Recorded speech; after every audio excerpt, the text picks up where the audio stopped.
Kahal Kadosh Vinerbad, mesdames et messieurs, bonsoir. Nous poursuivons l'étude que nous avons commencée hier concernant les lois relatives au mois de Nissan ainsi que de la fête de Pessah. Après avoir appelé le minhag de l'allumage des Nerot de Rosh Chodesh, c'est un usage dont on a rappelé qu'il existait dans toutes les communautés nord-africaines, mais aussi dans d'autres communautés ashkénazes, et particulièrement avec cette originalité, le mois de Nissan, d'ajouter dans le verre dans lequel on a mis les fameuses veilleuses, certains y mettaient un bijou, pour rappeler tout simplement que ce Tarshit Zahav, ce bijou en or, qui était, on a vu ça aussi bien chez nos frères d'Algérie, du Maroc et même de Tunisie, qui avaient l'habitude donc d'ajouter des pièces d'or, certains même de bijoux, tout simplement pour rappeler le fait que lorsque nous sommes sortis d'Égypte et que Akadosh Baruch Hu, eh bien, a donné la Torah à Moshe Rabbeinu pour le peuple d'Israël, eh bien, il y a eu cette fameuse faute du veau d'or, et que cette faute du veau d'or, dont on va rappeler justement pour le Shabbat Para, que une des explications entre guillemets rationnelles aux mitzvot irrationnels dont le chef d'équipe, j'allais dire, de ces mitzvot irrationnels, c'est justement la paracha de Para, c'est de rappeler que malgré tout, même dans les choses qui sont irrationnelles, c'est-à-dire dont on ne connaît pas la raison profonde, les sages ont quand même tenu à donner des explications, parce que l'être humain est ainsi fait. Il a quelque chose de divin en lui, et donc il ne supporte pas de faire les choses sans avoir quelque chose qui est un minimum de rationalité, soit parce que c'est nécessaire effectivement pour comprendre ce que l'on fait, soit parce qu'il y a une forme d'orgueil qui consisterait à penser que si on fait les choses sans connaître la raison profonde, alors ce serait quelque chose qui serait tout simplement d'un niveau très très bas. Donc c'est un peu par gava déguisé, une sorte de forme d'orgueil. Encore que devant Dieu, il n'y a aucun orgueil à avoir. Si Dieu nous demande quelque chose, la première raison pour laquelle on respecte un ordre divin, c'est parce que Dieu le demande. Ceci, évidemment, n'empêchant pas de rechercher la signification. C'est ce que le Rambam nous rappelle en permanence. C'est que d'un côté, il faut accepter et respecter toutes les mitzvot de la Torah comme si elles étaient irrationnelles, comme si elles étaient simplement des ordres et des décrets divins, afin de ne pas tomber dans l'abaissement d'un judaïsme laïque ou d'un judaïsme intellectuel qui se coupe de toute spiritualité. Donc à cause de cela, il faut être capable de se contextualiser, de se placer dans ce niveau-là d'approche. Mais en même temps qu'il faut être prêt à faire cela, il faut quand même rechercher la signification, ainsi qu'il est dit, Taramu uru kitov Hashem, goûtez et voyez combien Dieu est bon. C'est un passage que vous connaissez dans Tehillim. Et que ça veut dire goûter Dieu. Ça veut rien dire, a priori. Non. Taramu elu tarame ha mitzvot. Quand on dit goûter Dieu, ça veut dire rechercher la signification des mitzvot. Je dis toujours à mes élèves qu'il y a 3 significations au mot taram en hébreu. Soit taram signifie l'explication, tarame ha mitzvot, soit ça signifie le goût d'un plat dans les dinim sur la cache-route. Taram ha tafshil, le goût d'un plat, c'est taram. Mais c'est également, comme vous le savez, vous tous qui régulièrement récitez la Torah, la lecture de la Torah, dans le Tanakh, il y a des Taramim, Taramé Amikra, qui sont d'une certaine manière ce qui donne goût aussi, et ce qui donne une appréciation et un attachement à la lecture de la Torah. Et en vérité, c'est toutes ces 3 significations du mot Taram qu'il faut associer dans la Avodat Hashem. Il faut à la fois Taramu uru kitov Hashem, goûter les mitzvot, c'est-à-dire les vivre intensément, parce que on y prend goût, parce que c'est quand on vit les mitzvot simplement parce que Dieu nous les a demandés, alors on le fait, les Shem Shamaim, on le fait parce que Dieu l'a demandé. Exactement comme un enfant, il va pas, sauf avoir été élevé comme un arrogant ou un insoumis, il va pas dire à son père et à sa mère chaque fois que son père ou sa mère lui demande quelque chose, pourquoi ? On entend souvent ça aujourd'hui. Mais nous qui venons d'une génération autre, si on demandait à notre père ou à notre mère pourquoi, qu'est-ce qu'il me répondait ? C'est parce que je l'ai demandé. Pourquoi il répondait ça ? C'était pas parce que c'était un dictateur, c'est parce qu'il était en train de nous enseigner ce que signifie la crainte de Dieu. et ce que signifie la crainte des maîtres d'Israël, ce que signifie la crainte des parents. D'abord, on fait parce que vis-à-vis de la crainte légitime qu'on se doit d'avoir vis-à-vis de ceux qui sont au-dessus de nous, parce que Dieu est au-dessus de nous, parce que nos maîtres sont au-dessus de nous, parce que nos parents sont au-dessus de nous, oui. Et les insoumis, eux, ils se croient, eux, au-dessus de tout. Et surtout au-dessus des lois. Ils sont insoumis à tout. Et on a vu ce que les insoumis ont produit dans l'univers, que ce soit en France ou ailleurs, des gens qui sont peu recommandables. Donc, c'est même pas un sujet, on va pas perdre de temps avec eux. Mais par contre, nous devons à la fois, à chaque fois qu'on étudie ces halakhot, de comprendre, si j'ose dire, le fond et la forme.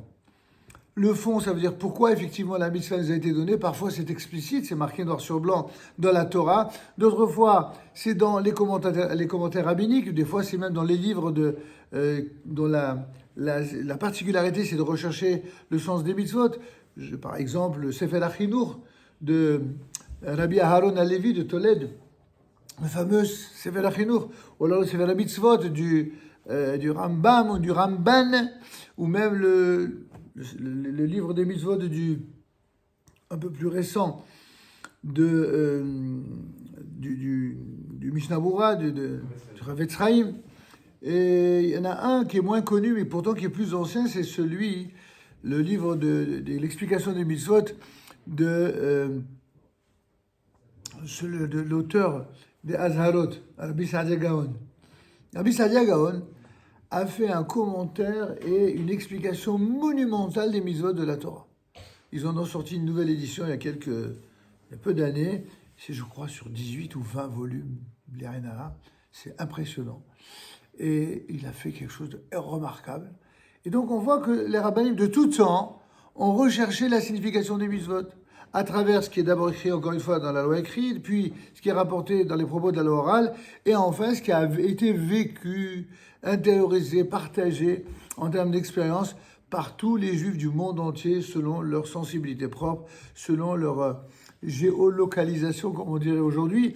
Et c'est pourquoi aujourd'hui, où on assiste à un retour des juifs du monde entier vers Eretz Israël, eh bien chacun retourne là-bas avec une qualité qui est une parcelle de la lumière de tous les maîtres d'Israël qui ont peuplé cet univers, mais aussi en tâchant de laisser dans je dirais dans les KGB ou même dans les poubelles tous les défauts de l'exil. Quand on monte dans Eretz Israël, dans ses valises, il faut amener que les qualités. Les qualités des Juifs, de la Torah, mais aussi les qualités des Goïm. Si quelqu'un méprise la Torah et les Chachamim, il ne va amener dans ses valises que les défauts des Goïm, pas leurs qualités. Ça, c'est la punition de Mida Keneged Mida. Les Juifs qui sont des Juifs bien, non seulement ils montent en Eretz Israël avec la Torah, mais aussi avec les qualités des Goïm. Parce que c'est cela que la Torah, entre autres, permet. Donc c'est pour ceux qui nous ont rejoints ce soir, donc une sorte de réintroduction à l'ensemble de ces lois. Maintenant, le Shulchan Aruch nous dit que, en reprenant en cela l'enseignement de la Mishnah, c'est connu, de Masechet Megillah, où il est dit que Akadosh Baruch Hu, eh bien, nous a recommandé, via Moshe Rabbeinu, d'étudier les lois d'une fête toujours 30 jours avant la fête, et ça a été dit à propos de Pessah, et ça a été donc également adapté pour toutes les autres fêtes. Sauf que dans la réalité, il n'y a pratiquement que pour Pessah, éventuellement avant pour Sukkot, pour Rosh Hashanah, là où il y a vraiment beaucoup de halachot, qu'on applique ça à la lettre 30 jours avant. Est-ce qu'on étudie les halachot de Shavuot 30 jours avant? Pas tellement. Pourquoi? Parce qu'on a déjà dit hier que la mitzvah réelle, c'est d'étudier le jour même. Mais ça, c'est une mitzvah d'étudier le jour même pour celui qui a déjà étudié toute sa vie. Quand quelqu'un a étudié la Torah toute sa vie, alors c'est une mitzvah minamoufra, c'est-à-dire une mitzvah particulière de mettre en avant et à l'honneur la fête que nous sommes en train de traverser par le fait d'étudier quelque chose lié à la fête. Donc il y a de quoi dire énormément. Mais quelqu'un qui n'a jamais étudié vraiment, quelqu'un qui n'a fait qu'un saupoudrage de judaïsme, où il en est encore au niveau de croire que pour lui, Pessah, c'est qu'est-ce qu'on mange à Pessah. Shabbat, c'est qu'est-ce qu'on mange comme cuisine. Et que c'est qu'à ce niveau-là, alors celui-là, Béhémet, il a besoin d'étudier. il a besoin d'étudier effectivement 30 jours avant Rosh Hashanah, avant Kippour, avant Sukkot, 30 jours avant Pessah, et surtout, en ce qui concerne les dynimes de Shabbat, il faut étudier, comme le disent la plupart de nos sages, pendant à peu près au moins 3 ans. Celui qui n'a pas étudié les dynimes de Shabbat pendant 3 ans, il est certain de transgresser Shabbat. Pourquoi? Parce qu'il ne sait pas, parce qu'il n'a pas étudié. Quand quelqu'un n'étudie pas, il commet de tas d'erreurs par inadvertance, il ne le fait pas exprès. Évidemment, certains vous diront il vaut mieux transgresser en ne sachant pas plutôt que savoir et continuer à transgresser parce que la culpabilité, elle est encore plus grave. N'achiname. C'est ce que nous, on dit pour juger favorablement justement ceux qui font parfois n'importe quoi. Mais l'humilité nous impose de ne pas prendre la chose avec si peu de sérieux, de la prendre à la légère. Elle nous impose au contraire de nous remettre en cause et de dire « Ok, j'ai pas forcément étudié beaucoup dans mon enfance, par exemple, certains peuvent le dire. Et alors donc je vais étudier. J'en profite pour le rappeler. Je le rappelle notamment à ceux qui parfois ont un regard très condescendant à l'égard de ceux qui sont en processus de conversion.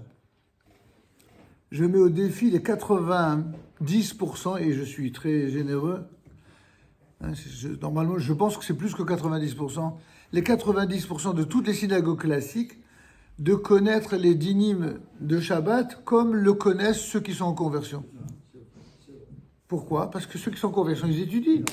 Parce qu'on leur oblige. On leur donne pas le choix. Tandis que les autres, ça, ils sont capables de passer un doctorat sur la manière de distribuer les bonbons à la synagogue ou de parler avec le voisin. Ça, oui. Mais pour parler des dynimes de Shabbat, ça va, on n'est pas orthodoxe, hein. Bon, alors, gardons le sourire et revenons à nos halachot. Donc, le deuxième point qu'on va développer, si vous voulez bien, c'est achilat matzah, la consommation de la matzah. Vous savez qu'il existe dans de nombreuses communautés, notamment en Afrique du Nord, puisque tout cela s'étudie dans le Shulchan Aruch, mais ce que nous faisons ici, c'est la spécificité, c'est de ramener ce que nous étudions dans le Shulchan Aruch aux minhagim nord-africains, essentiellement Algérie, Maroc, Tunisie. Certaines fois des points communs, parfois des petites divergences. C'est intéressant de le connaître. Pourquoi c'est important? Pourquoi c'est important de parler d'Algérie et de Maroc, de Tunisie? Parce que en Eretz Israël moderne, dans l'État d'Israël, certains, pour des raisons à la fois idéologiques et politiques, eh bien, on fait penser, on fait croire l'idée selon laquelle tout ce qui doit se faire en Eretz Israël pour quelqu'un qui fait sa alia, c'est de faire selon le minhag irakien. Et ils ont même la prétention de dire que le minhag Yerushalayim, c'est ça. Et évidemment, avec tout le respect qu'on a pour tous les rabbinim qui ont pu soutenir une telle thèse, elle est évidemment totalement infondée. Et quand on se base sur l'idée de dire qu'il faut respecter minhag hamakom, il y a deux définitions de minhag hamakom. Minhag hamakom, c'est quand un juif vient dans une synagogue qui n'est pas sa synagogue habituelle. Il n'a pas le droit de venir faire une remarque déplacée ou demander des comptes ou faire un scandale parce que les choses ne se font pas à la manière dont lui, il le fait là d'où il vient. Il doit respecter minhag hamakom. Ça, c'est le premier pshat connu. Mais il y a un autre minhag. Il y a une autre définition du minhag hamakom. C'est quelqu'un qui vient d'une ville qui va dans une autre ville. Ou quelqu'un qui vient de Chutz La'aretz qui vient en Eretz Israël. Et certains ont voulu dire que celui qui vient en Eretz Israël, il doit faire selon le minhag hamakom, c'est-à-dire selon le minhag, entre guillemets, irakien, comme tout d'un coup, Eretz Israël est devenu irakien. Évidemment, ça n'est pas acceptable. Ça n'est d'autant pas acceptable que les seuls qui disent ça sont des gens qui sont d'origine d'Irak et qui l'imposent uniquement aux séfarades venus d'Afrique du Nord. Parce qu'ils n'imposeront jamais ça aux Ashkénazim. Les Ashkénazim, on leur impose rien. Les Ashkénazim, ils n'ont rien à faire de ce que vous pensez. On leur a dit, les Gdoïlim, ils ont dit ça et ils font ça. D'accord? S'ils sont chassidim, ils font selon les chassidim. S'ils sont minhagim, ils sont selon les minhagim. Et il n'y a que les sfaradim pour être mishtachavim, c'est-à-dire pour se mettre d'une certaine manière à plat ventre, parce qu'ils n'ont pas étudié. C'est ça l'inconvénient. Quand on n'étudie pas, d'abord on conteste ses propres rabbinim, on dit n'importe quoi, et en un deuxième temps, on va se prosterner devant les grands. Moi je connais même des gens ici, chaque fois qu'il y a un parfait inconnu qui vient d'ailleurs, c'est un grand. Ils sont tous devenus grands. Moi, je suis impressionné, je dis quoi, Kavod, ils respectent les rabbins, c'est bien. Mais quand je vois de quelle manière ils se comportent vis-à-vis de leur rabbin, je me dis, bon, j'ai compris qu'est-ce que ça veut dire pour eux la grandeur. La grandeur, elle est de loin. C'est-à-dire qu'ils sont capables d'apprécier C'est exactement comme à l'époque de la faute du veau d'or. Mon cher Rabbeinu, il le respectait, mais de loin. Mais quand il était de près, il préférait encore avoir un veau d'or plutôt que d'avoir un mètre. D'accord? Il le considère même pas comme un mètre, il se considère comme un millimètre. Parce qu'ils sont évidemment au-dessus de lui. Ça, c'est un minhag de l'exil, bien connu. Et ça, c'est partout. En tout cas, revenons à la de Matzah. Se rapporte le Rav ici que, de nombreuses personnes, de nombreuses communautés avaient l'habitude de ne pas consommer de matzah depuis Rosh Chodesh Nissan jusqu'à la veille du Seder. En vérité, ce minhag, il est même rapporté dans certaines chouvot depuis le lendemain. C'est comme ça que j'ai entendu pour Mascara et pour Tiaret. Depuis le lendemain de la Seudat Esther, ils ne mangeaient pas déjà. Pourquoi? Tout simplement pour faire une différence entre l'obligation et l'interdiction de manger la matzah, plutôt l'obligation de manger la matzah et l'interdiction de manger du chametz. Donc pour faire cette distinction, ceux qui par exemple mangent de la matzah toute l'année, il y en a quelques-uns qui font comme ça, il n'y a pas de problème, on peut manger. Maintenant sur le plan du din strict, on peut manger jusqu'à Rosh Chodesh sans problème. Certains arrêtent la consommation de la matzah depuis le lendemain, c'est-à-dire depuis ce qu'on appelle le Purim Shushan, le fameux Purim Shushan, le lendemain de Purim. Mais ils font coïncider ça avec justement les 30 jours avant Pessah. Et donc, 30 jours durant lesquels on va s'adonner au nettoyage, 30 jours durant lesquels on va se débarrasser de Khamès. Et donc, pour marquer symboliquement ce marquage-là, donc ils ne mangent pas non plus de matzot. Alors néanmoins, et malgré les minagim enrichissants et très intéressants que chacun peut avoir, il est évident que sur le plan du district, il n'y a aucune interdiction de manger des matzot. Et même si l'usage le plus affirmé, c'est de ne pas en consommer à partir de Rosh Chodesh Nissan Mamash. Ça, c'est d'après tout le monde. Et simplement, cet usage va jusqu'à la veille du Seder de Pessah. Et quand on étudiera les lois relatives à la veille du Seder de Pessah, on comprendra qu'il y a une différence entre les matzot, qui sont les matzot shumorot, ces fameuses mitzvot qui font l'objet d'une surveillance particulière, et qui sont celles que l'on réserve pour le Seder de Pessah, et celles qui sont ce qu'on appelle les matzot ha'ashirot, qui sont riches en éléments de leur composition, de sorte que on n'est pas quitte, pour beaucoup, on n'est pas quitte par les matzot ha'ashirot pour la mitzvah du Seder. Donc, pour ceux qui veulent absolument manger de la matzah avant le Seder, pour des raisons de santé ou autres, alors certains accepteront pour la matzah ha'ashira, notamment lorsque le soir du Seder tombe un samedi soir. Le samedi matin, a priori, on doit garder un peu de pain pour le kiddush, le Shabbat matin avec le motzi. Mais ceux pour qui c'est compliqué, alors ils le font sur la matzah hashira. Pourquoi ils font sur la matzah hashira? Parce que justement, dans ce cas-là très particulier, eh bien, pour ne pas, en quelque sorte, répandre du chametz veille de Pessah, c'est compliqué. Alors effectivement, ils autoriseront uniquement la matzah hashira. Mais ça, on verra quand on abordera ce sujet. Il nous reste 1 minute, on va terminer. Ce minhag est rapporté notamment par Rabbi Abraham Nkawa, qui était le grand-rabbin de Mascara en Algérie, dans son livre Limoudé Hashem.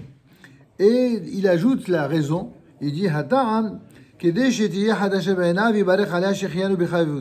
pour que non seulement la mitzvah de la consommation de la matzah soit bel et bien nouvelle, au point de dire Shechianu, que ça a un sens, mais qu'en plus, ils disent le Shechianu avec Chavivut, avec bonheur. Il y a une idée intéressante dans cette remarque que dit le Rabbi Abraham Nkawa. Et l'idée, c'est le rappel que les mitzvot, il ne faut pas les faire comme un singe. Vous savez, dans toutes les langues, singer un acte, ça veut dire reproduire. Faire les choses automatiquement, parce qu'on nous a dit, il faut bien, ça porte bonheur. C'est presque à la limite de la superstition. On ne doit pas faire les mitzvot parce qu'on vous a dit, tu sais, tu devrais faire. Non. Il faut apprendre à faire les mitzvot avec la lumière que recèle la mitzvah. La faire avec ferveur, la faire avec le cœur. Et pour ça, il convient non seulement d'étudier la raison pour laquelle on accomplit la mitzvah, le faire avec son cœur, c'est-à-dire de bon cœur, et montrer à quel point on est heureux. Quand les gens font la mitzvah avec le bonheur, vous avez des gens, il y a des mitzvot qu'ils font avec le cœur. Par exemple, quand on dit les haïm, bah, quelle ferveur, ah là là. La mitzvah, qu'est-ce qu'elle est de bon cœur. Kol hakavod. En tout cas, quand c'est Shabbat et quand c'est vraiment le Shem mitzvah, pourquoi pas. Mais attention, avec le même cœur, on doit faire sa prière. On doit être concentré sur sa prière. Et avec le cœur, avec la ferveur. Et la même chose pour l'écoute de la Kriyat Torah. Et la même chose, évidemment, pour les Divrei Torah. Le faire avec le cœur. Et ainsi, tout ce qui vient avec le cœur et avec la joie de la mitzvah sera générateur, Bezad Hashem, de bracha pour soi, sa famille et tout le clan Israël. Amen. Kenny Hanson.